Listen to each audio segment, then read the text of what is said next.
이 언바움의 기본 원리는 우주의 기본 원리를 담고 있다고 말씀을 드렸죠.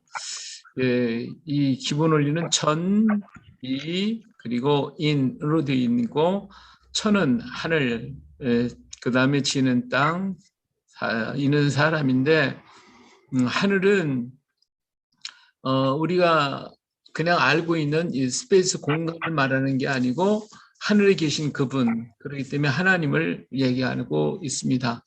땅은 모든 만물의 대표가 땅이기 때문에 땅으로 나타냈고요. 우주 가운데 유일하게 서 있는 인간이 있기 때문에 인간을 서 있는 인간으로 이렇게 표시를 하고 있습니다.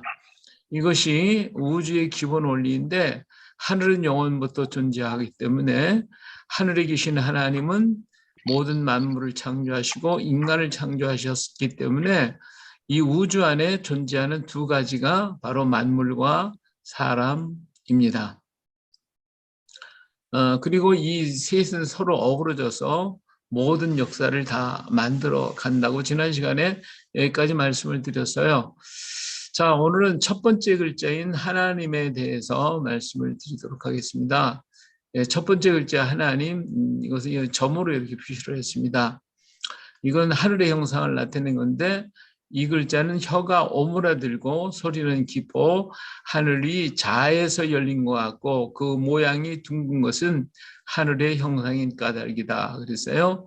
그래서 하늘은 물리적 존재가 아닌 인격적 존재를 가리키고 그래서 하나님을 나타내주고 있습니다. 그래서 원으로 이제 점으로 표시를 했고 우리가 지금 이 글자를 아레아자라 이렇게 얘기를 하고 있는데 본래는 하나님을 상징한 것입니다. 그러면 왜 하나님을 상징했냐면 점은 모든 것의 근본이기 때문에 그렇습니다. 하나님은 모든 것의 시작입니다. 점이라고 하는 것은 모든 것의 시작을 표시하거든요. 이 점이 움직이면 선이 되고요.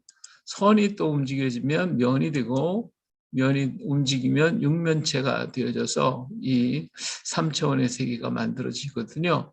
그러니까 이 점이라고 하는 것은 모든 것의 시작이고 근본인 거예요. 마찬가지로 우리 하나님 모든 것의 시작이고 근본이 되시죠.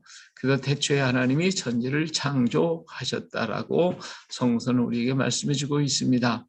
그리고 이 글자는 입 안에 가운데를 때리는 그런 소리를 말하고 있고 이 소리값을 거의 다 잊어버렸는데 알파벳으로 얘기하면 A자 있죠. 이 A자를 나타내주고 있습니다. 영어로는 butter, cut, love라고 하는 그런 글자들의 이 U자 그리고 O자의 소리라고 얘기를 하고 있고 대부분 읽을 때 어로 읽기도 하고 아로도 읽기도 하고 그럽니다. 근데 어와 아의 가운데 발음이라고 말씀을 드릴 수 있겠죠.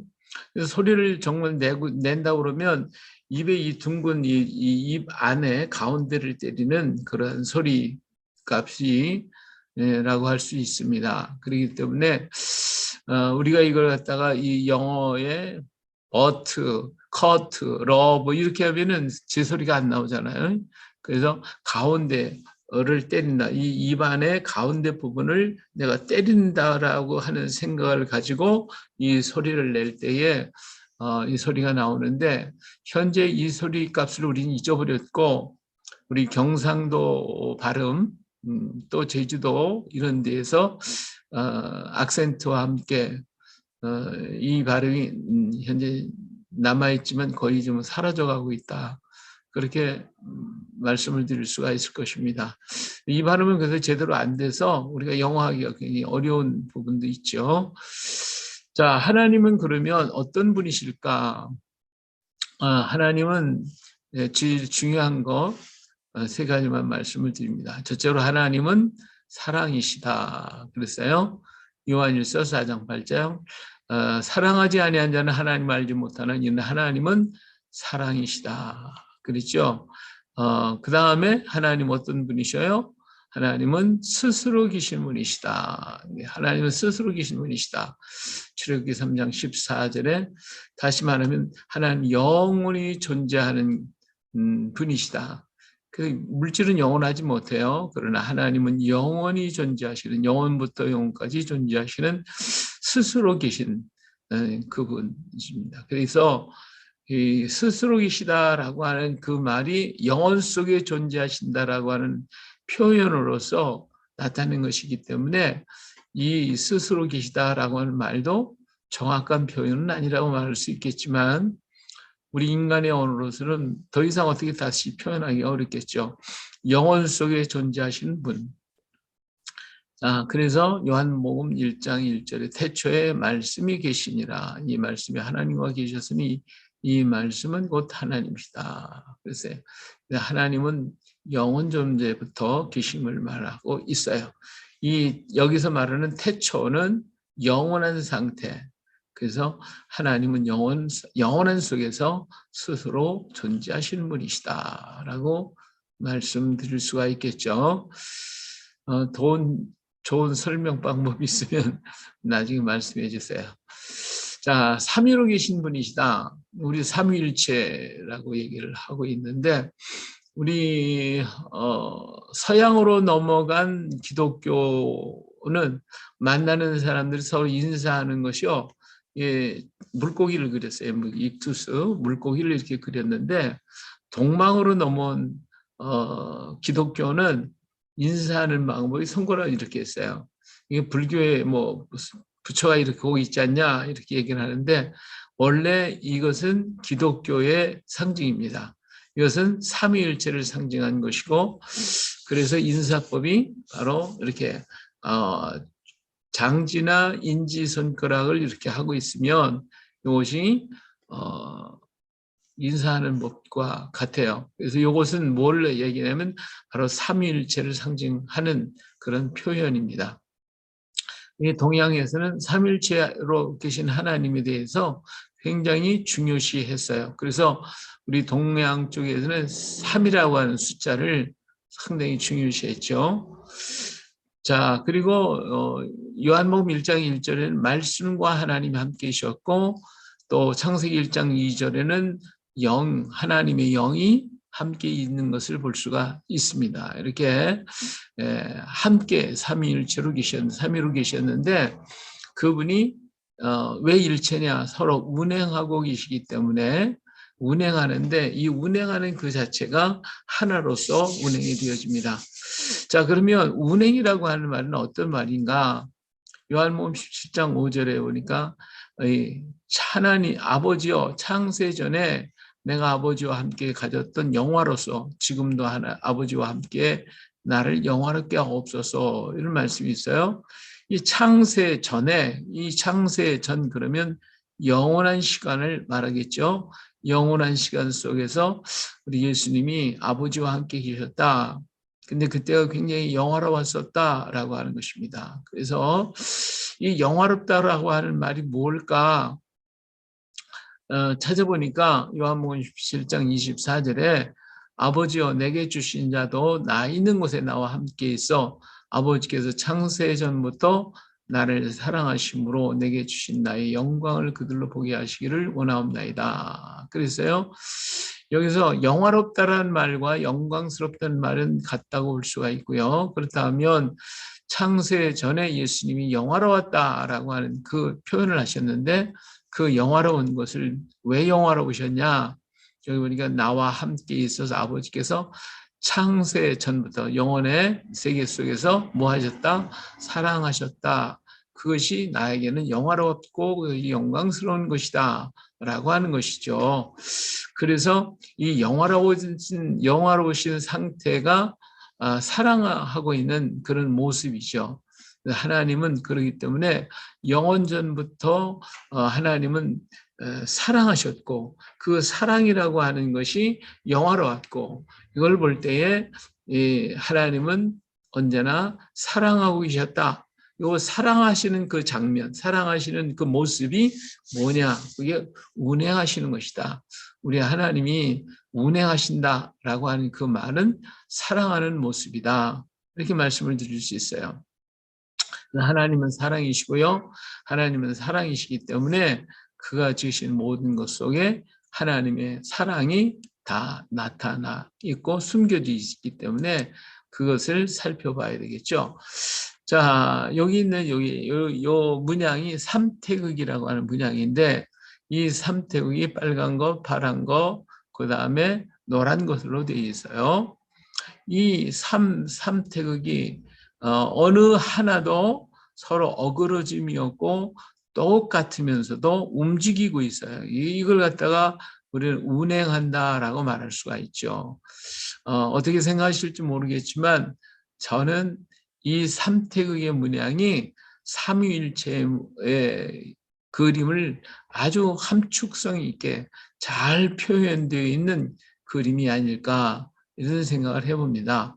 그래서 이 빨간 건 천, 파란 거는 지, 노란 건 인을 상징하기 때문에 천지인 삼지인데 운행하는 거거든요. 근데 이 어그러짐이 없다는 것은 사랑하고 계시는 그래서 사랑이 운행하는 것이고 그 운행함이 어그러짐이 없는 완벽한 사랑, 완전한 사랑의 모습으로서 하나를 이루시고 있다라고 말씀을 드릴 수가 있겠습니다.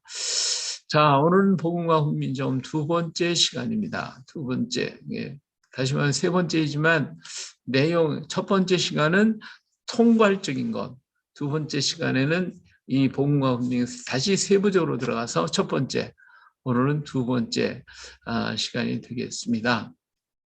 자, 여기 보면 이 그림이 이 우주의 우주적인 원리를 나타낸 것입니다. 이 안쪽에 있는 그림은 지구를 나타내고 있고요. 이 바깥쪽에 있는 원은 우주를 상징하고 있습니다. 그래서 안에는 안쪽에서는 해가 아침에 떠오르는 모습이고요. 지구 위에 떠오르는 모습이고요. 그다음에 이건 중천에 떠 있는 해의 모습. 이것은 서쪽에 해가 지고 있는 모습, 그리고 이건 땅 아래 해가 들어간 모습을 얘기하고 있어서 이건 지구적인 모습이에요. 지구 안의 모든 것들이 이루어지고 있다라고 하는 것이죠. 예, 이따가 말씀드릴게요. 네, 그래서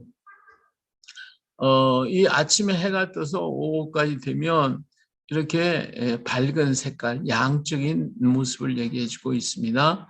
그래서 여기 보니까 이 바깥쪽으로 나가는 것, 이건 양적인 것이기 때문에 모든 게 밝아요. 밝다, 파랗다, 따뜻하다, 아버지, 남자, 깡총깡총. 이건 오는 위로 올라가는 소리, 노랗다, 퐁당퐁당, 철랑철랑, 호호. 이게 다 양적인 그런 발음이고요. 서쪽으로 가다 보면 이 음양적인 음적으로 들어가는 거죠. 어둠이 오는 거예요. 이게 들어오는 소리. 어둡다, 퍼렇다, 서늘하다, 어머니, 여자, 껑충껑충. 좀 어두운 색깔이 나타나고 있고요. 이것은 눕는, 아래쪽으로 가라앉는 그런 소리가 되겠어요. 누렇다, 출렁출렁, 풍덩풍덩, 후후.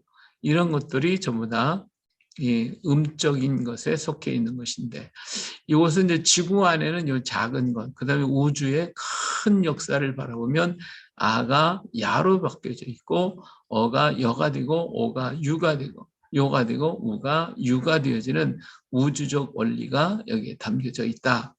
이렇게 이 그림은 설명해 주고 있는 것입니다. 이렇게 우리 한글은 굉장히 광범위하면서도 우주적인 기본 원리를 다 담고 있다라고 말씀을 드릴 수가 있겠죠. 자, 오늘은 두 번째 글자 말씀드립니다. 두 번째 글자는 이렇게 옆으로 누워 있는 글자인데 이건 땅을 본뜬 글자입니다. 자, 이 글자는 혀가 조금 오므라들고 소리는 깊지도 얕지도 않아 땅이 축에서 떨 펼친 것과 같고 그 모양이 평평한 것은 땅을 본뜬 것이다 그랬어요. 그래서 이 모든 만물의 대표가 땅이기 때문에 이 글자는 모든 창조물을 말하고 있습니다. 그래서 하나님은 영혼 속에서 존재하시면서 두 가지를 만드셨는데 하나는 만물이고 그리고 하나는 사람입니다. 그래서 만물을 창조하셨음을 말해주고 있습니다.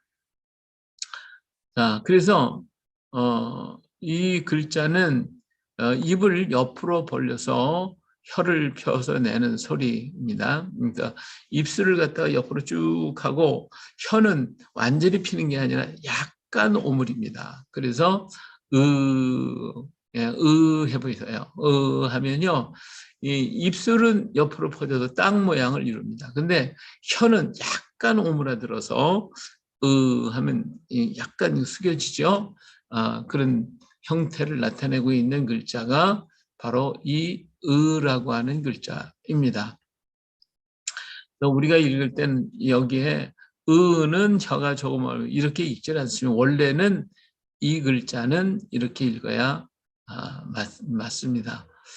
예. 자, 다음에 하나님은 창조하신 분이시다. 창조주 하나님. 창세기 1장 1절에 하나님 천지를 창조하셨다고 했습니다. 그래서 로마서 1장 20절에 보면 창세로부터 그의 보이지 아니하는 것들 곧 그의 영원하신 능력과 신성이 그가 만드신 만물에 분명히 보여 알려졌나니 그러므로 그들이 핑계하지 못할지니라 그랬어요. 그래서 만물 속에 그 하나님의 영원하신 능력과 신성이 나타나 있다는 것입니다. 그래서 누구도 하나님이 만드셨다는 것을 핑계하지 못한다는 것이죠. 하나님은요 6일간을 창조하셨어요. 6일 동안. 자, 첫째 날은 빛을 창조하셨고 둘째 날 궁창이 창조하십니다. 셋째 날 바다와 땅 각종 식물이 나오게 하셨고 넷째 날은 해, 달, 별, 다섯째 날은 하늘의 새와 물고기, 그리고 마지막으로 여섯째 날 각종 짐승 그리고 사람을 창조하셨습니다. 예, 자 이렇게 하나님이 천지를 창조하셨거든요. 여기서 중요한 것은 하나님이 이 모든 만물들을 말씀으로 창조하셨다는 것입니다. 예, 우리 첫 번째 시간에 말씀을 드렸는데 하나님의 말씀이 이렇게 표현되고 나타난 것이 뭐냐면 만물입니다. 우리는 하나님의 말씀 그러면 그저 성경책 이것만 생각합니다. 그런데 이 만물은 보여진 성경이다.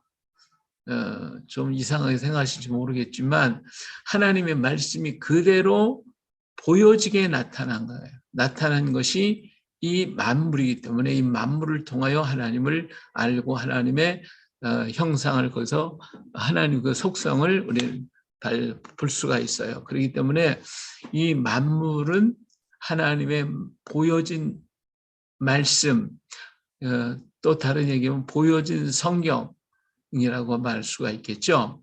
그리고 그 만물을 하나님이 다 만드셔서 말씀으로 만드셨기 때문에 우리는 말씀을 먹고 말씀을 마시고 말씀 속에 살아가는 거예요. 말씀과 더불어. 사람이 떡으로만 살지 않고 하나님 위에서 나오는 모든 말씀으로 산다고 그랬는데 그래서 사람이 떡이라고 하는 인간의 지혜와 지식과 인간의 것을 얘기한다고 하면 사람이 하나님의 입에서 나온 모든 말씀으로 산다니까 입에서 나온 것 그게 뭐예요? 모든 만물이잖아요. 이 모든 만물들이 다 하나님의 입에서 나온 거예요. 그 말씀을 우리는 먹고 마시고 그 속에 살고 그러다가 그 말씀 속으로 들어가는 거 그것이 오늘 우리의 삶의 모습이 아니겠어요? 예. 그래서 하나님은 말씀으로 채우셨고 그리고 보연 이 성경은 기록된 하나님의 말씀 그리고 인간의 몸을 입고 오신 분은 누구예요? 예수님.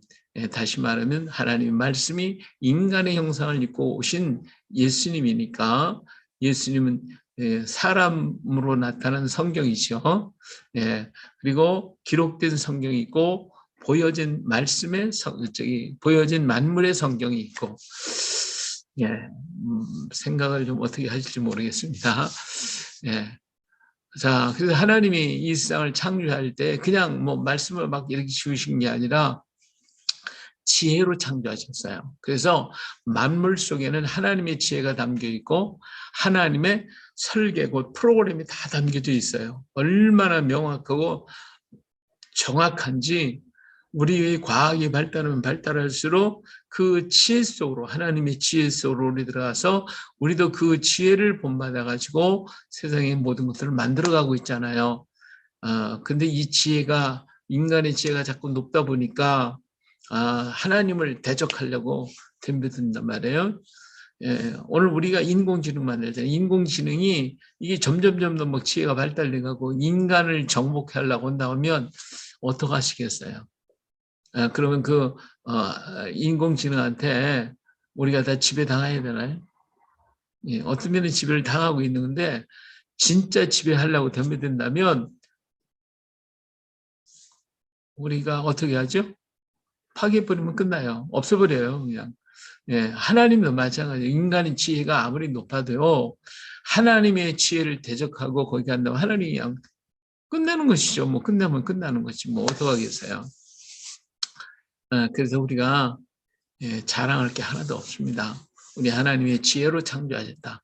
여호와께서 그 조화의 시작 곧 태초에 일하기 전에 나를 가지셨다. 지혜를 가지셨다고 얘기하고 있어요. 자, 보시기에 좋게 창조하셨어요. 하나님이 주신 모든 것을 보시니 보시기에 심히 좋았더라. 저녁이 아침에 여섯째 날이라고 그랬는데 하나님이 만드신 모든 것은요 전부 아름다운 거예요. 아름답고 멋있어요. 정말 좋아요. 하나님이 보실 때도 좋다고 했으니까 보시기에 좋게 창조하셨습니다. 그리고 하나님의 속성은 사랑이기 때문에 그 모든 만물 속에 사랑을 담아놔서 그들은 서로 사랑하게 되어 있습니다. 자, 이사야서 11장 6, 7절에 보니까 그때의 이리가 어린 양과 함께 살며 표범이 어린 염소와 함께 누우며 송아지와 어린 사자와 살찐 짐승이 함께 있어 어린아이에게 끌리며 암소와 곰이 함께 먹으며 그것들의 새끼가 함께 엎드리며 사자가 소처럼 풀을 먹을 것이요. 자, 여기서 볼 때에 우리가 지금은 서로 잡아먹고 서로 싸우고 그냥 난리를 피고 있는데 본래는 그것이 아니었다는 것이죠. 서로 사랑으로 함께 할 수 있는 그러한 세계였었는데 인간의 죄로 말미암아 이 사랑이 다 깨어지고 서로 적대 관계를 가지고 잡혀먹고 잡히고 하는 이런 관계 속으로 나아가고 있는 것을 볼 수가 있죠. 그러나 하나님은 그럼에도 불구하고 그들 속에 사랑이 남아있어요. 하나님의 사랑이 요한일서 4장 8절에 말한 것처럼 하나님은 사랑이시라고 그랬거든요. 그래서 만물을 만드시 사랑으로 지었기 때문에 그게 전부 다 좋고 아름답고 그리고 만물 속에 사랑이 담겨져 있어요.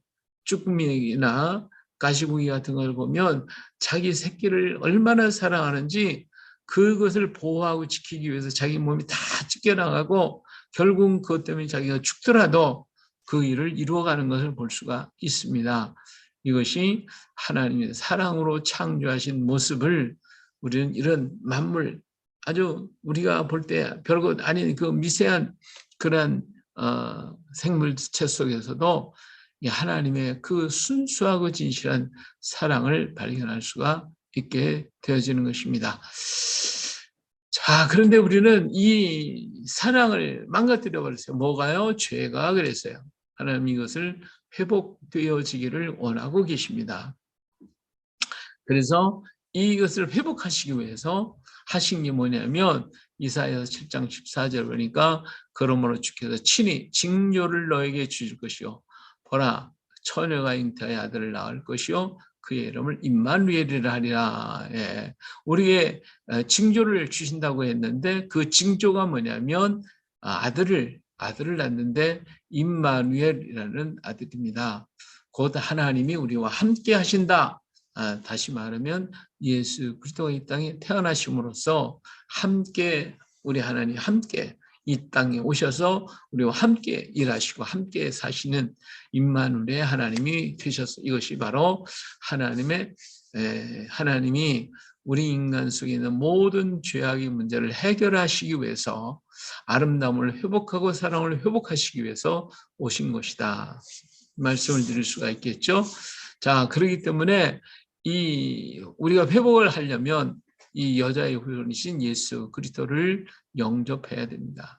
그분은 우리 죄로 말미암아 모든 사랑이 깨어졌는데 우리 예수님은 이 모든 죄악을 다 짊어지시고 가셨어요. 요한 1장 29절에 이튿날 요한이 예수께서 자기에게 나오심을 보고 이르시되 보라 세상 죄를 지고 가는 하나님의 어린 양이다. 예, 세상 죄를 다 짊어지고 가시는 바로 어린 양이신 예수님을 봅니다. 그리고 다 짊어지고 아사셀 양처럼 떠나셨는데 요한복음 19장 30절에 예수께서 심포도를 마신 후에 이르시되 다 이루었다 하시고 머리를 숙이시니 영원히 떠나시더라. 십자가 상에서 다 이루었다. 다시 말하면 이 모든 세상의 죄악을 내가 다 짊어지고 간다. 이제는 됐다. 이렇게 말씀하시는 걸 볼 수가 있죠. 그래서 예수는 우리의 모든 걸 담당하시고 이런 모든 것을 다 회복할 수 있도록 허락해 주셨습니다. 할렐루야. 예, 이렇게 모든 걸 다 담당하셨죠. 이사야 53장 5, 6절에 그가 찔림은 우리의 허물 때문이요. 그가 상함은 우리의 죄악 때문이라. 그가 징계를 받음으로 우리는 평화를 누리고 그가 채찍에 맞음으로 우리는 나음을 받았도다. 우리는 다 양 같아서 그를 행하여 각기 제 길로 갔지만 여호와께서 우리 모두의 죄악을 그에게 다 담당시켜서 인류에게 내렸던 모든 죄를 짊어지시고 예수님은 다 이뤘다 하시고 가셨어요. 예수님은 우리의 모든 것을 다 담당하시고 그래서 모든 것을 다 회복하도록 만들었으니까 우리가 바로 이 예수 그리스도 안에 있다면 예수님이 나의 모든 죄를 짊어지고 가셨으니 내가 그 안에서 다시 하나님의 것으로 회복되어진다라고 하는 것을 알 수가 있습니다. 자, 그러기 위해서 우리가 해야 할 일이 뭐죠? 돌아가는 것이죠. 너희는 옷을 찢지 말고 마음을 찢고 너희 하나님 여호와께로 돌아올지어다. 그는 은혜로우시며 자비로우시며 노하기를 더디하시며 이내가 크시사 뜻을 들이켜 재앙을 내리지 아니하겠다고 말씀하셨어요. 자, 돌아가는 길이 뭐냐? 회개하는 거죠. 예, 사도행전 2장 38절에 베드로가 이르되 너희가 회개하여 각각 예수 그리스도의 이름으로 세례를 받고 죄 사함을 받으라 그리하면 성령의 선물을 받으리라고 했고요. 우리의 삶을 바꿔야 돼요. 예, 우리가 예수 믿는다고 하면서 회개했다고 말하면서도 삶을 바꾸질 않아. 이 삶을 안 바꾸면 그럼 아무 소용이 없어요. 삶을 바꿔야 돼요. 완전히 이 거듭나는 거예요. 변화되는 거예요. 시편 30편 27절 악에서 떠나 선을 행하라. 그리하면 영원히 살리라. 지금까지는 몰라서 악에 살고 있었어요. 그러나 이제는 내가 생활이 바뀌었어요. 그렇기 때문에 악을 떠나서 선을 행하고 그래서 하나님의 뜻대로 걸어가는 우리가 되어야 할 줄로 믿습니다. 로마서 8장 13절에 육신대로 살면 반드시 죽을 것이되 영으로서 몸의 행실을 죽이면 산다. 너희가 육신대로 살면 반드시 죽을 것이로되 영으로서 몸의 행실을 죽이면 살리니 무릇 그 하나님의 영으로 인도함을 받는 사람은 또 하나님의 사랑이나 하나님의 사랑이다. 예. 우리가 하나님의 영으로서 인도함을 받는 우리가 되어야 되겠죠. 여기 위해서 몸의 행실을 죽이고 그리고 삶을 바꿔야 돼요. 오늘 그리스도인들이 삶을 안 바꿔. 그렇기 때문에 이게 세상이 욕을 먹고 믿는다고 하는데 과연 믿는 건지 아닌지 모르겠어요. 이 삶을 바꿔야 돼. 삶을 바꿔야 돼. 우리가 삶을 바꾸는 게 뭐냐? 예수님처럼 사랑하는 거예요. 요한복음 13장 34절에 예수님 우리에게 이렇게 말씀해요. 새 계명을 너에게 주노니 뭐하라? 서로 사랑하라. 내가 너희를 사랑한 것 같이 너희도 서로 사랑하라. 우리의 사랑이라고 하는 것은 오늘날 세상에서 사랑이 이게 참 더러워지고 말았어요. 근데 진정한 사랑은 뭐냐? 예수님이 우리를 사랑한 것처럼 그렇게 예수님처럼 사랑하라는 거예요. 예, 이것이 세계명입니다. 오늘 우리에게 세계명을 주셨는데 우리 예수 믿으면서도 세계명은 다 집어 던져버리고 내 뜻대로 내 마음대로 살려고 하는 것 같아요. 사랑은 내가 할 수 있는 것이 아니라 하나님의 영으로 할 수 있습니다. 그렇기 때문에 성령 충만을 구하는 것은 내가 무슨 농장만한 은혜를 받고 뭐 해서 뭐 그냥 기적을 행하고 신의 역사를 일으키고 이러려고 받으려고 하면 안 돼요. 예, 진정한 성령의 충만함은 사랑입니다. 사랑의 사람으로 바뀌는 겁니다. 그러기 위해 성령을 충만히 받는 거예요. 그것이 새 계명이 내 안에 들어왔고 그 새 계명을 이루어가는 것이 우리가 해야 할 일이다. 우리가 성령 충만해야 할 일이다. 라고 말씀을 드릴 수가 있습니다. 자, 우리 세 번째 글자로 넘어갑니다. 세 번째 글자는 서 있는 거예요. 이렇게 서 있는 거. 서 있다고 하는 것은 사람을 본뜬 것이라고 그랬어요. 이 글자는 혀가 오므라들지 않고 소리가 얕으니 사람이 인해서 생긴 것 같으면 그 모양이 서 있는 것은 사람을 본뜬 까닭이다. 사람이 서 있잖아요. 서 있어요. 서 있기 때문에 서 있는 것, 우주 가운데 유일하게 서 있는 것은 인간입니다. 자, 누가 서 있어요? 식물도 서 있어요. 식물이 이렇게 서 있어요. 근데 실상 식물은 서 있는데 그 머리에 해당하는 건 뿌리예요. 그러니까 알고 보면 머리가 다 뿌리 속에 있으니까 서 있는 게 아니죠. 머리 받고 있는 거지. 거꾸로 있는 거지. 동물들은 어디에 있어요? 전부 다 옆을 향해 있어요. 다 옆을. 그래서 땅만 쳐다보고 살아요. 근데 사람만 머리가 위에 있어요. 그래서 위를 바라보고 살아요. 그래서 우주 만물 가운데 오직 유일하게도 인간만 서 있다 하는 것입니다. 왜 사람만 서 있어요? 창세기 1장 27절에 보니까 서 있는 이유가 있어요. 하나님이 자기 형상, 곧 하나님의 형상대로 사람을 창조하시되 남자와 여자를 창조하셨다 했으니까 우리가 서 있는 것은 하나님이 서 있기 때문에 우리도 서 있는 거예요. 하나님의 형상대로 지었으니까 우리는 만물과 똑같이 만들지는 않았어요. 사람들이 그러지요. 사람들이 말하기를 인간은 사회적 동물이다. 동물로 만들었어요. 동물로 얘기를 해요. 근데 하나님은요, 우리를 동물이라고 얘기 안 해요. 우리는 사람입니다. 누구를 닮았어요? 하나님 형상을 닮았어요. 동물은요, 하나님 형상대로 안 닮았어요. 예, 물론 그들 속에 하나님 성품이 있지만 형상이 되어진 게 아니다 이거예요. 유일하게 인간만 하나님의 형상대로 지음받았기 때문에 창조주신 하나님이 형상을 하나님은 모든 것에 머리 숙일 수가 없어요. 서 있으셔야 돼요. 예, 그래서 우리도 하나님을 앞에 서 있는 거예요. 마태복음 4장 4절에 사람이 떡으로만 살 것이 아니요 오직 하나님께서 나온 모든 말씀으로 살 것이라 그랬어요. 그러니까 세상의 모든 것들은요 땅에서 나온 거 먹으면 살아요. 그러나 우리는 그거 갖고 못 삽니다. 우리가 살 수 있는 게 하나님 말씀 먹어야 되고 하나님 말씀 속에 걸어가야 돼요. 그래야 우리는 하나님 안에서 살아가는 거예요. 모든 말씀으로 사는 거예요. 이것을 깨달을 때 진정한 삶이 우리 속에 있어요. 사람이 만물 앞에 머리를 숙이는 것은 하나님 형상을 모독하는 거예요. 왜? 만물은 다스림의 존재이지 우리가 섬김의 대상이 아니다 하는 거예요. 그래서 그 만물, 내가 다스릴 존재 앞에 머리를 숙여버린다면 그건 하나님의 형상을 모독하는 것이 되고 그들을 다스릴 수 있는 권한이 사라지는 거예요. 그래서 어떤 것이든지 이 세상의 만물 앞에 머리를 숙여서는 절대로 안 됩니다. 우리의 머리는 하나님을 향하고 하나님 앞에서만 숙일 수 있어야 돼요. 이 글자는 위아래도 입술조차도 위아래로 이렇게 벌려가지고 이 하면서 혀는 펴지지만 그러나 입술은 위아래로 이루어져 서 있는 형상을 나타내고 있습니다. 자, 하나님이 사람을 만드셨죠.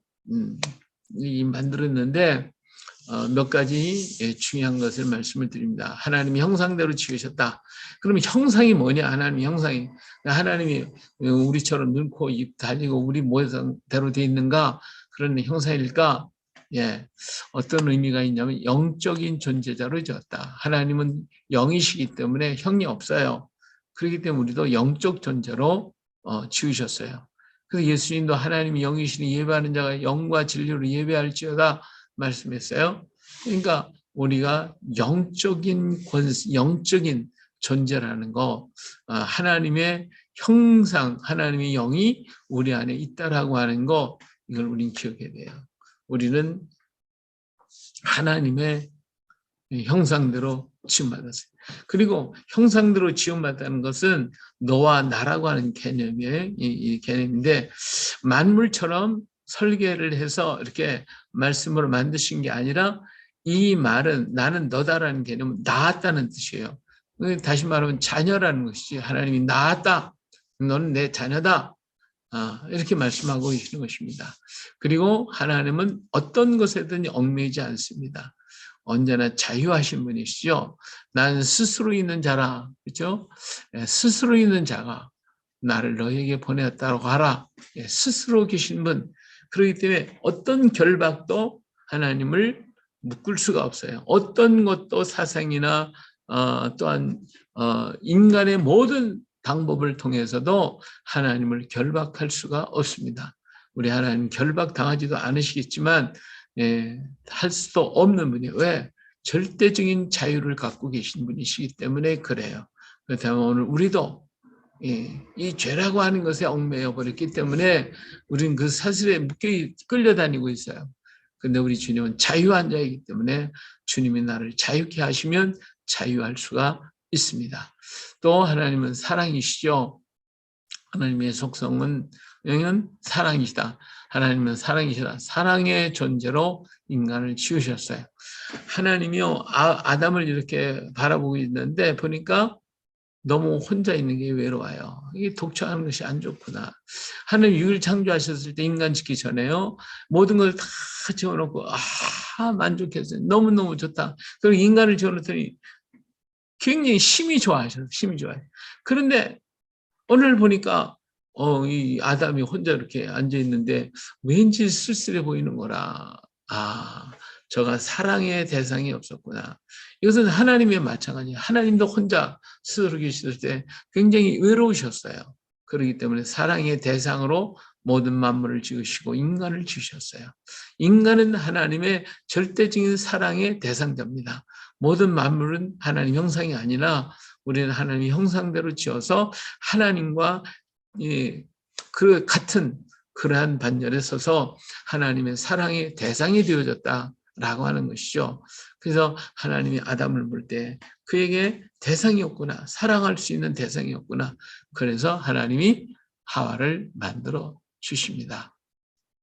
그래서 하나님은 사회성이 되셨죠. 하나님은 혼자 계시지만 삼위로 계시기 때문에 이러한 사회성을 가지고 이루시고 계십니다. 오늘도 우리들에게도 사회 속에서 살아가고 있죠. 이것을 서로 사랑이라고 하는 것을 가지고 굴러갈 때에 이게 잘 이 바퀴가 굴러갈 수가 있게 됩니다. 자, 하나님이 이르시되 우리의 형상을 따라 우리의 모양대로 우리가 사람을 만들고 그들로 바다의 물고기와 하늘의 새와 가축과 온 땅과 땅에 있는 모든 것을 다스리게 하자 그랬잖아요. 하나님 형상대로 지은 이유가 뭐예요? 우리를 만물을 다스릴 수 있는 능력자로 세우셨습니다. 할렐루야. 근데 하나님이 우리를 지으실 때에 자 이렇게 형상대로 지었고 두 번째 사랑으로 지었다. 하나님이 우리를 사랑했다고 그러는데 그 사랑의 증거가 뭐냐? 우리가 하나님 형상대로 지었으니까 사랑한 거 아닙니까? 라고 말하자면 더 중요한 것이 있어요. 그게 뭐냐면 하나님의 생기를 불어넣으셨다고 하는 사실입니다. 창세기 2장 7절에 여호와 하나님이 땅의 흙으로 사람을 지으시고 생기를 그 코에 불어넣으시니 사람이 생명이 됐다. 그런 말씀하고 있거든요. 다시 말하면 이게 뭘 얘기하냐면 가장 최고의 존재, 사랑의 존재로 지으셨다라고 하는 의미입니다.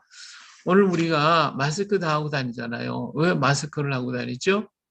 그 마스크는 상대방, 내가 아무리 가까운 사람이라도 그 사람의 호흡을 먹지 않기 위해서 마스크하고 다니는 거예요. 그래서 내 호흡도 아무한테나 주는 게 아니에요. 다 싫어요. 예. 아무리 가까운 사람도 내 호흡 싫어하고 그 사람 호흡 내가 싫어해요. 그러나 꼭 호흡을 줄 사람이 있어요. 호흡을 줘요. 그 호흡을 기뻐하는 사람이 있어요. 누구죠? 사랑하는 사람이에요. 사랑하는 사람끼리 호흡을 나누는 거예요. 호흡을 나눠요. 바로 하나님은 우리에게 생기를 불었다는 건 하나님 호흡이잖아요. 푸뉴마, 생기예요. 이 하나님의 호흡을 우리에게 주셨다. 우리는 그 호흡을 먹었다. 그런 게 뭐가 돼요? 하나님의 절대적인 사랑의 존재다. 이렇게 말씀을 드릴 수가 있어요. 그래서 우리 속에 하나님의 호흡이 들어와 있다. 근데 이 호흡을 잃어버렸어요. 그래서 육체만 남아있는 그런 것이 있는데 하나님 오순절날 다시 성령을 불어넣어 주셨어요. 생기를 불어넣으셨어요. 앞으로 에스겔을 통하여 모두가 죽어있는 땅에 하나님의 생기의 바람이 들어가게 될 때 그들은 하나님의 놀라운 군사로 일어나게 되어질 것입니다. 자, 두 번째로 나는 형상대로 지원받았고요. 그래서 사랑의 대상이 나는 너다, 내가 너를 낳았다라고 하는 의미가 있고요. 그리고 하나님은 복을 주셨어요. 그래서 에덴의 아름다운 땅을 우리에게 주시고 그리고 거기서 살 수 있도록 하셨으니 하나님이 가장 사랑하는 자에게 가장 좋은 것을 주시는 것처럼 이렇게 인간에게 가장 좋은 것들을 주셨어요. 그리고 그뿐만 아니라 아름다운 배필도 주셨어요. 이것이 바로 하나님이 우리를 사랑하는 놀라운 증거이고 하나님 또 먹거리를 주셨는데 하나님이 처음에 우리에게 뭘 주셨냐면 내가 온 지면에 씨 맺는 모든 채소, 씨 가진 열매 맺는 모든 나무를 너에게 주노라. 너의 먹을 것이 된다. 얘기했어요. 다시 말하면 에덴에서 우리가 먹는 음식은 전부 열매였어요. 다 씨 맺는 것, 이런 채소라도 다 씨가 있는 거, 풀을 먹은 게 아니라 그 열매를 먹을 수 있도록 만들어 주셨는데 이것이 타락이 돼서 나중에 고기도 먹게 되고 나중에는 부정한 거 정한 거 다 먹고 오늘 못 먹는 것 없이 다 먹고 이게 갈수록 죄가 많아지면 많아질수록 먹거리가 달라진다는 것을 볼 수가 있어요. 그래서 우리 생명도 거기 단축되어지는 것이죠. 예. 좋은 먹거리를 주셨다. 또 하나님은 우리 에덴을 주셔서 그 에덴에서 항상 우리가 하나님의 만드신 모든 만물 속에 살 수 있도록 만들어 주셨고 하나님은 동행하시기를 원하신다. 예, 우리 에덴에서도 우리 하나님 한 번도 못 보면 감당이 없어서 막 날마다 찾아오셔서 아담과 하와를 부르시고 아담과 하와 함께 하시는 것을 볼 수가 있어요.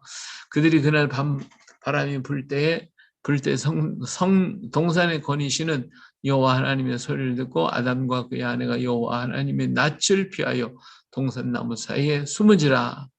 여호와 하나님이 아담을 부르시며 그에게 이르시되 내가 어디 있느냐 이렇게 하나님은 막 찾거든요. 예. 그래서 하나님은 우리에게 아름다운 에덴의 삶을 주셔서 에덴에서 살아갈 수 있도록 만들어 주셨어요. 자, 옆에 있는 글을 보겠어요. 보니까 하나님이 계시고 만물이 있고 그 다음에 인간이 있어요. 이것이 바로 뭐냐면 에덴의 모습입니다. 에덴 동산에 하나님이 만물과 그리고 우리 인간이 함께 어우러져서 지내고 있는 이 모습을 우리는 여기서 볼 수가 있습니다. 에덴의 삶입니다. 하나님이 계시고 하나님이신 만물이 있고 그 다음에 사람이 있습니다. 이렇게 해서 에덴에서 살았어요. 그런데 인간이 하나님을 버립니다. 사람이 하나님을 버렸어요.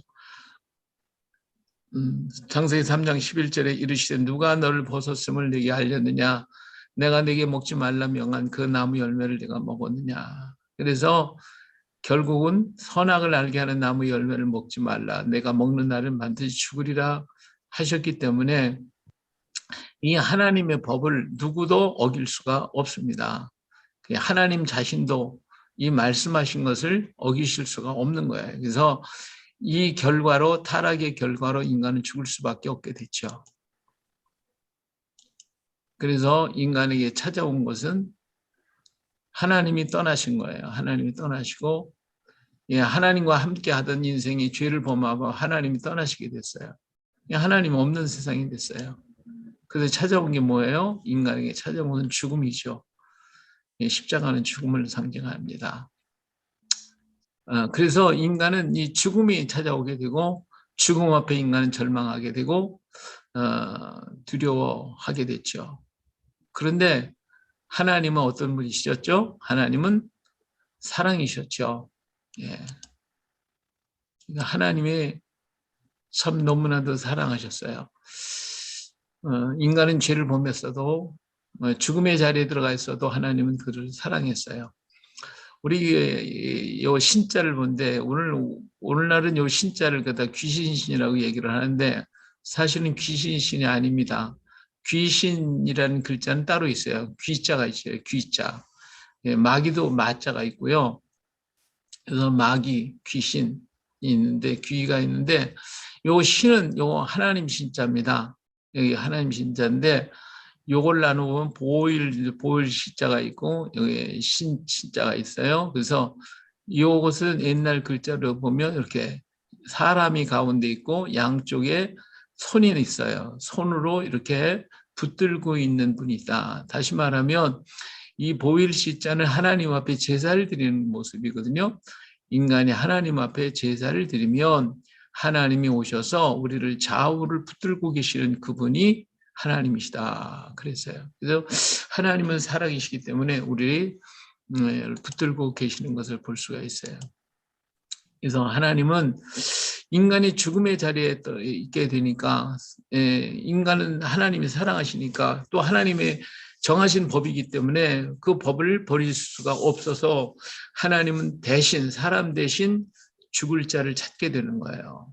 그래서 하나님은 사람 대신 어린 양을 죽임으로써 사람의 죄를 일시적으로 해결해 가시는 것을 봅니다. 그래서 가죽옷을 지어 입히셨어요. 예, 가죽옷을. 예, 자, 하나님은 그래서 우리 이 모습을 우리 한자에 참 많이 기록이 되어 있는데 한문을 한번 생각해 볼까요? 이 처음 초자, 맨 처음 초라는 것은 옷의자에 칼도자가 붙어 있어요. 이게 옷의자거든요. 칼로 옷을 만들어 입었다. 이것이 최초의 일이다라고 해서 처음 초자. 맞죠? 그 다음에 사람은요, 이때부터 옷을 의지하고 살게 돼 있어요. 사람 인자에 옷 의자, 사람은 옷으로 몸을 보호하고, 사람은 옷을 의지하며 살게 됐어요. 옷 없이도 살아야 할 인생이 옷을 의지하고 하나님을 떠나서 살 수밖에 없게 됐죠. 그래서 우리는 옷을 입은 사람들은 옷만 쳐다봐도 슬퍼했어요. 그런데 이 옷을 쳐다보면 내가 왜 죄를 범하고 이렇게 했나 하고 슬퍼하는데 그래서 사람 인자에 옷의자, 입구자를 쓰면 울면서 하나님을 떠났어요. 예. 자, 옷을 입고 슬픔의 옷을 입고 그리고 하나님을 떠날 수밖에 없는 울면서 떠날 수밖에 없어 에덴 동산에 쫓겨나게 되죠. 그 멀리 떠나게 됐습니다. 시험시험착. 먼 원자 멀리 이렇게 울면서 멀리 떠나게 됐어요. 그렇지만 하나님은 사랑이시죠. 이게 물을 흐를 원자인데 물길을 따라서 흘러 우리는 계속 사람들이 울면서 멀리 떠났어요. 그런데 가면서 생각해 보니까 자기 그래도 죽을 것을 생각하니까 너무 슬픔이 아파서 이 입구자가 2개나 있어요. 슬픔이 배가 돼가지고 힘든 거예요. 너무 어려운 거예요. 그래서 인생은 번뇌가 가득 찼습니다. 괴로울 번자죠. 불화자 머리 헐자인데 머리에 불이 났어요. 불이 너무 괴로운 거예요. 이게 죽을 거 생각하니까 번민할 번자 마음의 문인 이 생각 저 생각으로 하여튼 여기 고민하죠. 인간이 이렇게 고민하고 이 죽을 거 생각하니까 너무너무 괴로운 거예요.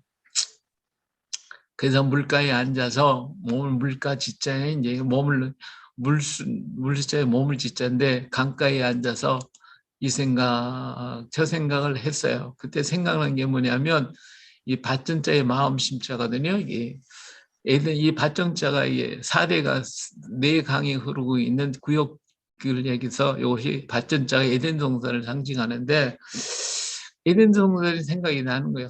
그때 좋았는데 그래서 그냥 그 생각을 하여 그래서 깨달았어요.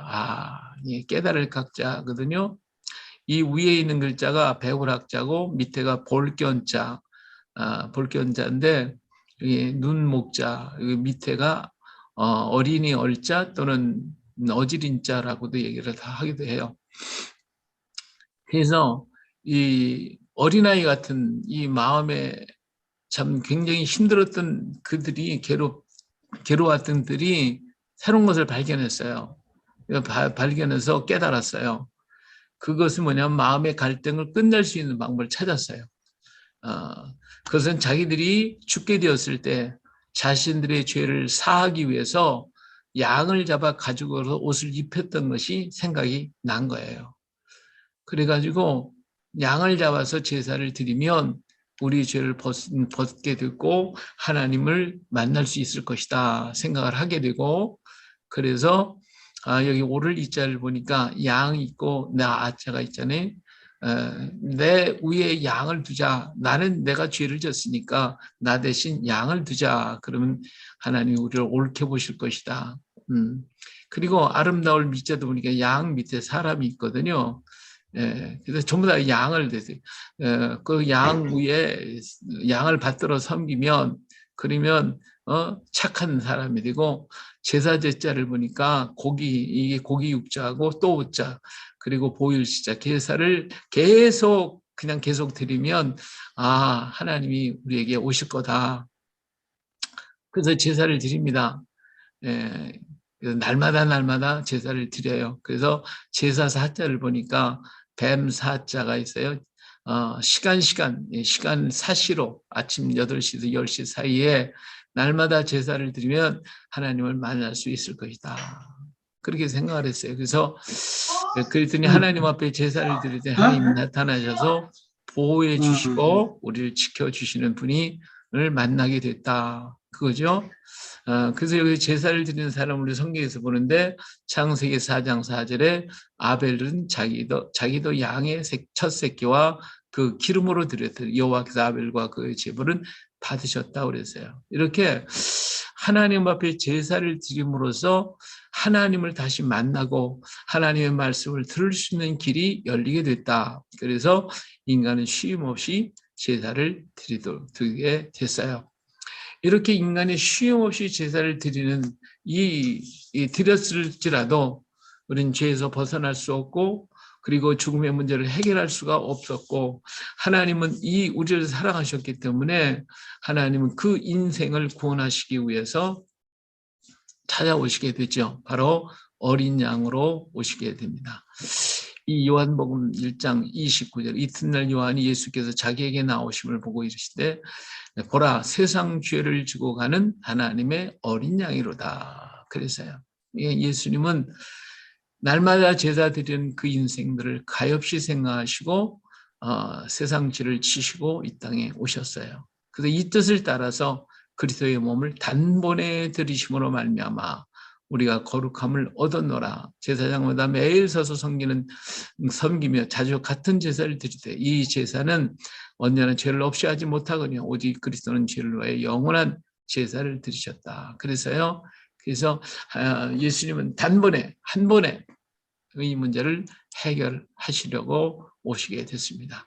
그 문제를 예수님께서 십자가에 오셔서 죄값을 지불하셨죠. 이사야서 53장 그가 찔림은 우리의 허물 때문이니까 상은 우리의 죄악 때문이라 그가 징계를 받음으로는 평화를 누리고 그가 채찍이 맞은 우리 나음을 받았도다. 우리는 다 양 같아서 그릇 행하여 각기 제 길로 갔거늘 여호와께서는 우리 모두의 죄악을 그에게 담당시키셨다라고 말씀하고 있습니다. 바울은 이 사상을 이것을 깨닫고 바울 신학의 형성이 되어지죠. 이사야서 1장 18절 여호와께서 말씀하시면 오라 우리가 서로 변론하자 너희 죄가 주홍 같을지라 눈같이 휘어질 것이요 진홍 같을 붉을지라도 양털같이 희게 되리라고 그랬습니다. 그래서 나를 위해 십자가를 지고 가신 예수님 바로 여기에 오셔서 다 이루셨다고 하시면서 그 역사를 이루시는 것을 볼 수가 있습니다. 자, 그래서 이 언바움 세 가지를 우리가 지금 하나님, 만물, 그리고 사람에 대해서 우리가 말씀을 드렸습니다. 그래서 다시 언바움으로 가면 삼재, 이걸 삼재라고 그래요. 천지인. 삼재는 만물의 기본이고 그중 하나는 삼재의 시작이니 이 세 글자가 하늘과 땅과 사람 세 글자가 8손의 머리가 된다면 그 중에 하늘이 세자의 으뜸이 된다. 다시 말하면 이 하늘이 최고다.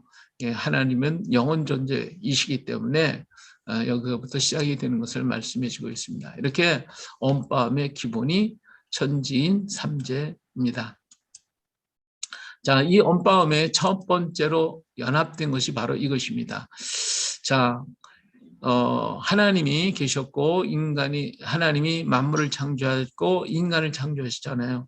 그런데 인간이 범죄함으로 하나님이 떠나셨어요. 떠나셨던 하나님이 다시 인간을 사랑하사 찾아오셨어요. 예, 찾아오셨는데 어디로 오셨어요? 바로 십자가 위에 오셔서 다 이루었다 이렇게 말씀하신 것이죠. 예, 다 이루었다. 다 이루신 거예요. 그래가지고 이것이 첫 번째 언바움의 천지인 삼재의 연합을 통해서 우리는 볼 수가 있습니다. 예, 그리고 하나님의 사랑은 이 사랑은 변함이 없죠. 예, 하나님의 사랑은 변함이 없어요. 그래서 하나님이 우리가 범죄했을지도 내가 너로 여자와 원수가 되게 하고 내 후손도 여자와 원수가 되게 하리니 여자의 후손 내 문을 상하게 할 것이 너는 그의 발꿈치를 상하게 할 것이라고 하는 예언의 말씀을 사람에게 주셨죠. 선지자를 통해서 하나님의 사랑을 전해 주셨고요. 또 정말 예수님이 때가 참에 아들을 보내셔서 이 약속하신 대로 여자에게 낳으시고 율법 아래 나게 하신 것은 우리 죄를 다 사하시기 위해서 그리고 세상을 이처럼 사랑하사 독생자를 주셨으니 그를 믿는 자마다 멸망하지 않고 영생을 얻게 하려 하시기 때문에 바로 이 사랑으로 오셨어요. 그 길이 뭐냐? 그 첫 번째 길이 예수님이 이 땅에 오셔서 인생의 모든 문제를 다 해결하기 위해서 이 땅에 오셨어요. 오셨는데 예수님이 공생이 시작하시기 전에 40일 동안을 금식기도 하십니다. 금식기도 하시면서 예수님은 인생을 구원할 수 있는 길이 무엇일까?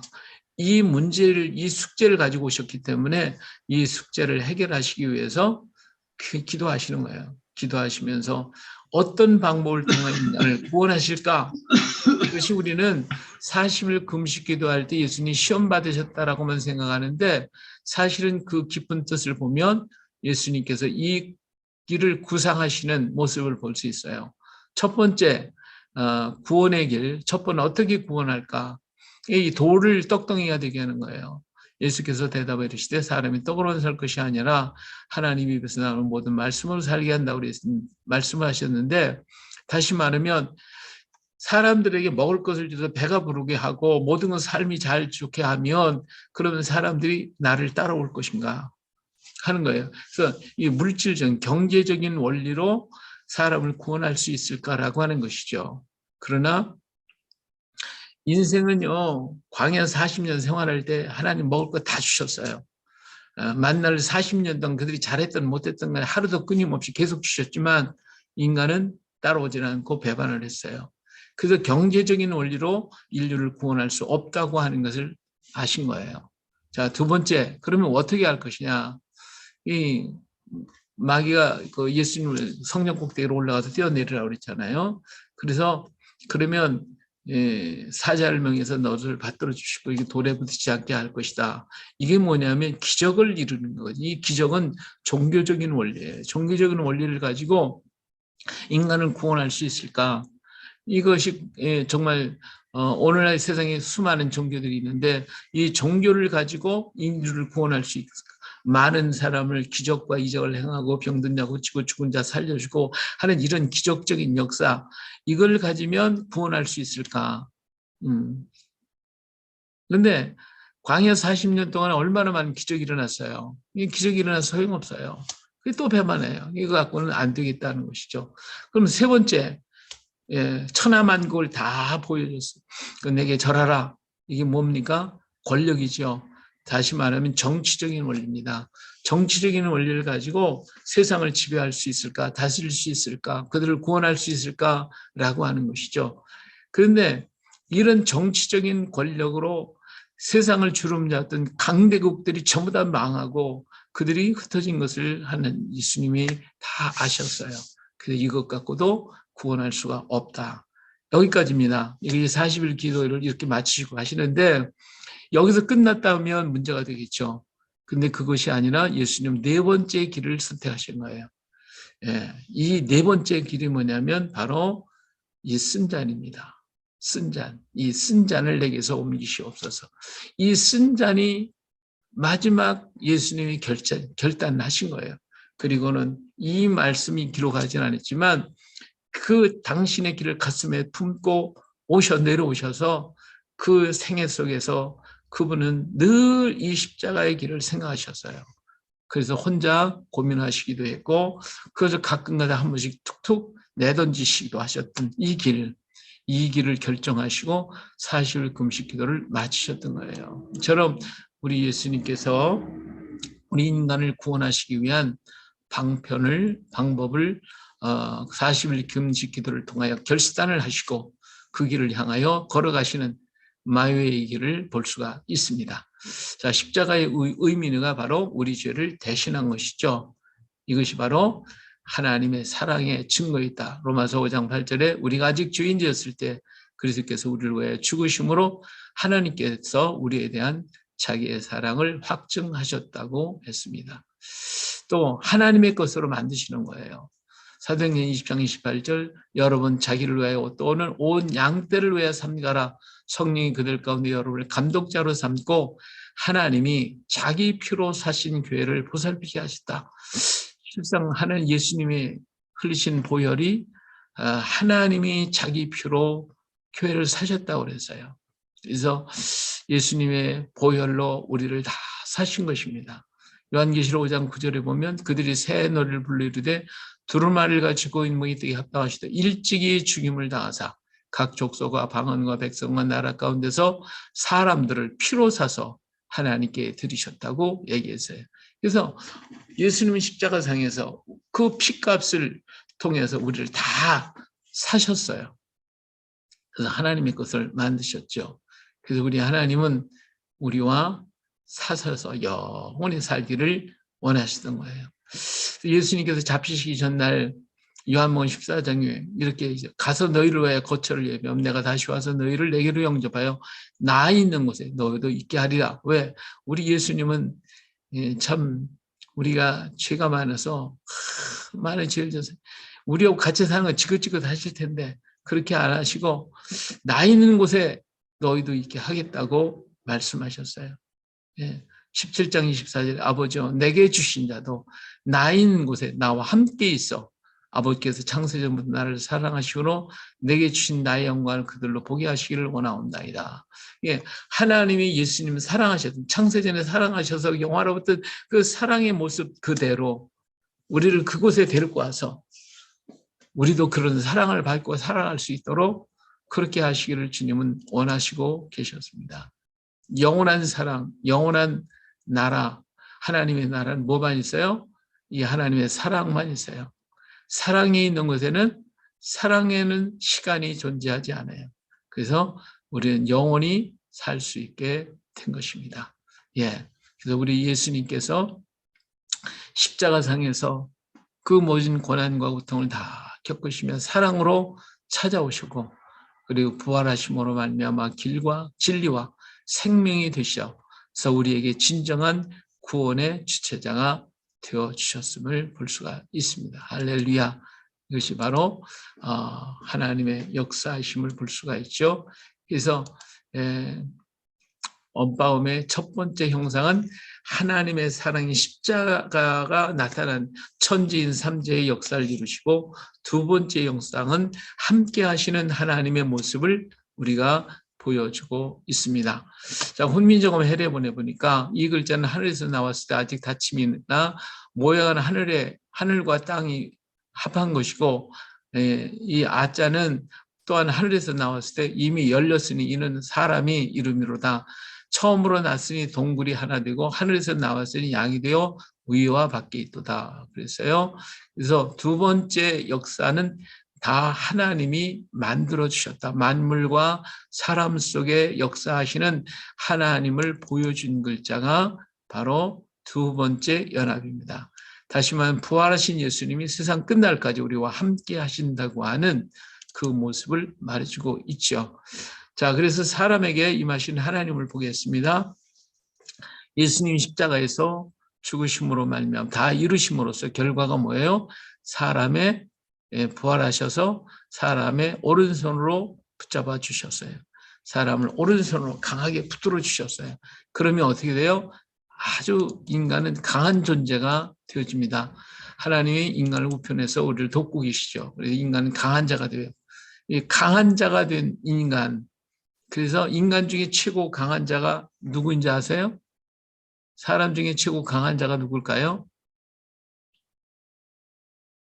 예, 사람 중에 최고 강한, 예? 예수님 믿는 사람 아닙니까? 예수 믿는 사람이요. 예, 예. 하나님이 오른손으로 꽉 우리를 붙들고 계셔요. 그래서 네. 이 하나님이 여기 사람이잖아요. 하나님이 네. 붙잡고 계시는 거예요. 오른손으로. 그래서 오른손 이 인간이 강한 자가 됐어요. 근데 인간 중에 최고 강한 자는 아버지예요. 아버지. 아버지가 최고 강하잖아요. 그렇죠? 그래서 아버지 아자예요. 아버지 아자. 이 아자가 됐어요. 아버지 아자. 예. 그렇죠? 그래서 아무도 아버지 손에서 빼앗을 수가 없어요. 하나님도 아버지가 되셔서 믿음의 주여 또 온전케 하신 예수를 바라보자. 그는 그 앞에 기쁨을 위해 십자가를 참으시고 부끄러움을 개의치 아니하시더니 하나님 보좌 우편에 앉으셨다고 말씀하셨어요. 하나님의 능력의 손, 강한 손에게 붙들어 주시고 계셔요. 하나님도 예수 그리스도를 오른쪽에 계시잖아요. 그래서 아버지의 첫소리인 아자가 되어지는 것이 우리를 강하게 만들어 주셨어요. 자, 그런데 하나님 또 왼손으로도 잡고 계셔요. 왼손으로 잡고 계시거든요. 그래서 인류를 하나님께서 뭐 하는 거예요? 왼손을 보호하는 거예요. 보호. 예, 지켜주는 거예요. 그래서 우리를 보호하신단 말이에요. 그러면 사람 중에 최고 우리를 보호 잘하는 사람이 누구예요? 어머니. 어머니잖아요. 그래서 어머니 어자가 되어지는 거예요. 하나님은 어머니 같은 사랑으로 우리에게 사랑을 나타내 주셨어요. 하나님은 사랑이잖아요. 그 사랑이 만물에 보여졌다고 그러죠. 뭐 쭈꾸미라든지 가시고기라든지 자기 새끼를 위해서 자기가 새끼들을 죽어요. 그렇게 보호하고 지키다 죽는데 인간에게도 하나님의 그 형상이 남아 있어요. 인간이 사랑이 깨트려졌지만 그러나 그 하나님의 그 진실한 사랑이 인간 속에도 나타나 있어요. 다 깨졌다고 그러는데 다 깨진 것보다도 남아 있다고요. 누구에게서 남아 있겠어요? 어디에 있어요? 어머니 속에 있어요. 어머니 속에. 어머니가 자식을 향해서라면 하나도 아낌없이 자식이 심장이 나빠서 죽게 됐다 그러면 내 심장 빼서 아들에게 주고 자기는 죽을지라도 그 일을 할 수 있는 것이 어머니의 사랑이에요. 그렇기 때문에 예수님의 그 사랑, 하나님의 사랑이 그대로 남아있는 것이 어머니 속에 남아있다는 거. 그렇기 때문에 어머니가 위대한 거예요. 여기 어머니 어자, 우리를 붙들고 계시는 그 하나님의 사랑 같은 사랑이 그 속에 담겨 있어요. 그렇게 우리를 사랑하셔요. 그래서 어느 하나님이 인간을 좌편에 붙들고 있는 것이고 너는 왼발로 내 머리를 보이고 오른손은 나를 안았으리라. 오른손엔 장수가 있고 왼손엔 부귀가 있다. 이는 어머니의 사랑 같은 사랑으로 하나님의 사랑을 보여주시고 있습니다. 그래서 이 글자는 어머니 어자가 되어지는 것입니다. 자, 그 다음에 세 번째로는 만물 가운데 임하시는 하나님을 볼 수가 있어요. 하나님은 친히 하나님이 친히 신 만물 위에 나타났어요. 그리고 아래에도 임하셔요. 만물 위에 임하시면 해가 돋는 것 같이 낮이 되는 것을 말하고 있고요. 이것이 또한 하나님의 은혜입니다. 왜냐하면 해가 뜨면 오늘이 시작이 되잖아요. 그래서 이 땅 위에 해가 떠 있는 모습을 하고 있는 것이 오자이잖아요. 오자. 그래서 오자는 만물이 나타내는 모습을 보여주고 있어요.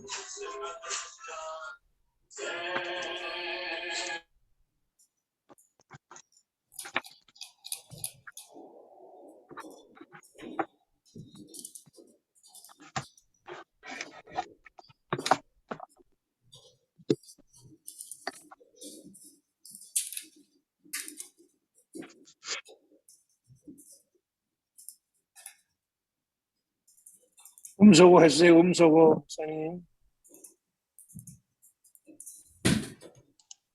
예, 땅 위에 임하시는 우리 하나님을 만날 수가 있습니다.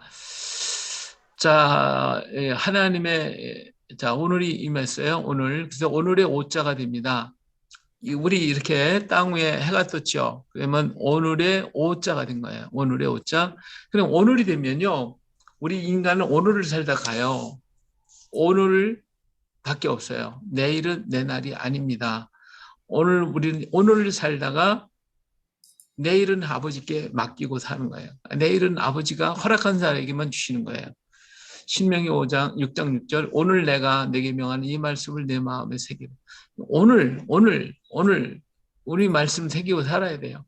그러니 너는 오늘 내가 내게 명하는 명령과 규례와 법도를 지켜. 오늘 우리는 말씀을 지키고 살아야 돼요. 우리는 오늘밖에 없어요. 그리고 오늘을 되면 해가 뜨면 전부 밖으로 나와요. 나와가지고 어떻게 살아요? 너와 나로 살아요. 이 사회 속에서 너와 나로 살다 보니까 문제가 많이 생겨요. 그러니까 어떻게 해요? 규례와 법도를 지키고 그러면 이걸 지키기 위해서 아주 힘들게 살아가는 게 인생이에요. 그래서 우리 인간은 피곤해져요. 너무나도 이런 일들로 인해서. 그래서 인간이 어때요? 수고하고 무거운 짐이다 다 내게로 오라. 내가 너희를 쉬게 하리니 그랬잖아요. 전부 다 어때요? 무거운 짐, 수고하고 무거운 짐을 지고 오늘을 살아가는 거예요. 그래서 저녁이 되면요, 아주 그냥 녹초가 되는 거예요. 다 이게 그냥 완전히 녹초가 돼서 다운이 돼버리고 말죠. 그래서 인생은 젊음을 저물면 그러니까 돌아가야 되는 거예요. 돌아가요. 예, 돌아갈 곳이 있는 사람은 복 있는 사람, 돌아갈 곳이 없는 사람은 불쌍한 사람. 우리는 어디로 돌아가죠? 돌아갈 곳이 예? 하나님 품으로. 예. 우리 인생의 오늘을 마치면 이제는 돌아가야죠. 예. 우리 작은 것을 보면 우리는 집으로 가정으로 돌아가고 우리 인생 전체를 생각하면 오늘을 살고 아버지 집으로 가는 게 그게 우리들이 돌아갈 곳이잖아요. 근데 이 돌아갈 곳을 아는 사람은 복 있는 사람이에요. 아침에 조를 깨닫고 저녁에 죽어도 한이 없다고 그런 것이 바로 그에 돌아갈 곳을 깨달은 사람은 복 있는 사람. 돌아갈 곳을 모르는 사람은 홈레스가 되어서 방황하는 거예요. 날마다 우리는 매일매일 뭐예요? 돌아가는 연습을 해요. 돌아가는 연습. 그런데도 내가 인생에 돌아갈지를 모르는 분들이 많아요. 근데 어디로 돌아가냐? 나의 집으로 돌아가는데 우리의 집, 거기가 아버지가 있는 곳, 다시 말하면 울이 있는 곳이에요. 울이에요. 그래서 이 글자는 우리의 우자가 되는 것이에요. 우리의 우자. 그래서 예수님도 내 아버지 집에 거할 곳이 많다고 그랬잖아요. 아버지 집에 거할 곳 많아요. 우리 인류가 다 들어가도 괜찮아요. 예, 얼마든지 살 수 있어요. 예, 안 들어가려고 그래서 문제지. 아버지 집은 사랑이 있는 곳이고, 그래서 만물이 있는 곳에 아버지 집을 상징해서 우리의 우자가 되어져요. 그래서 보시면 우리의 울이죠. 내 집은 울이에요. 울이라는 말이고 울타리라는 말도 되죠. 울타리 안에는 우리가 있고 우리 속에는 뭐가 있어요? 사랑이 있어요. 그래서 여기서 우리는 쉼을 얻고 새 힘을 얻고 용기를 얻어 다시 우리는 해가 뜨면 또 나 일터로 가는 거죠. 이렇게 우리 속에는 사랑만 존재해요. 법이 있는 곳은 집이 아닙니다. 법이 있는 곳은 법이 있으면 안 돼요. 가정 속에는, 울 속에는 오직 사랑만 존재해야 합니다. 예, 이 창세 전에 하나님이 예수님을 사랑하신 것처럼 그 사랑만 있는, 온전한 사랑만 있는 것이 가정입니다. 오늘 우리 가정이 법 들어오면 그 가정은 이상한 가정이에요. 깨지기 쉬워요. 부부와 부부 사이에, 부모와 자녀 사이에 모두가 다 뭐만 있어야 돼요? 사랑만 있어야 돼요. 거기에는 법이 있으면 안 됩니다. 혹시 법으로 가정을 다스리려고 했어요? 그러면 그 가정은 문제가 있어요. 예. 아버지 집은 사랑만 있고 우리는 이곳에서 영원히 살 수 있는 곳이기 때문에 이게 우자예요. 자, 그래가지고 이 두 번째 언약은 하나님이 계시고 땅을 만드시고 사람을 만드시고 이 십자가에 찾아오셔서 우리를 대신하셔서 우리와 함께 하십니다. 우리와 부활하셔서 오른쪽에서 함께 하시고 사랑하시고 왼쪽에서도 사랑하시고 보호하시고 함께 하시고 낮에도 함께 하시고 사랑하시고 밤에도 함께 하시고 사랑하셔서 아가 되고 어가 되고 오가 되고 우가 되고 아버지같이 어머니같이 온호를 주시고 울타리를 주셔서 살 수 있게 만든 것이, 이 모든 것이 뭐예요? 하나님의 사랑입니다. 그래서 하나님의 사랑으로 인생의 죄값이 십자가 위에서 다 지불되었고 이것이 모두가 다 전적인 하나님의 사랑의 결과 찾아온 것입니다. 근데 이 사랑을 받아들이지 않는다면 인간에게는 구원의 길이 없습니다. 여기 보면 우리는 예수님이 없어요. 그렇죠? 없어요. 죽음만 존재하는 것이죠. 근데 하나님이 절대적인 사랑으로 우리를 구원하셨는데 이 하나님을, 이 구원을 받아들이지 않는다면 결국은 이 사람은 자신의 의로 자신을 구원을 해야만 할 수 있어요. 근데 그것이 뭐예요? 죄값은 사망이잖아요. 그렇기 때문에 인간은 이렇게 되는 거예요. 예, 죄수가 돼서 감옥에 갇혀 있죠. 이게 지옥 아닙니까? 지옥. 예, 그래서 인간은 자신의 의로는 구원받을 길이 하나도 없습니다. 할렐루야.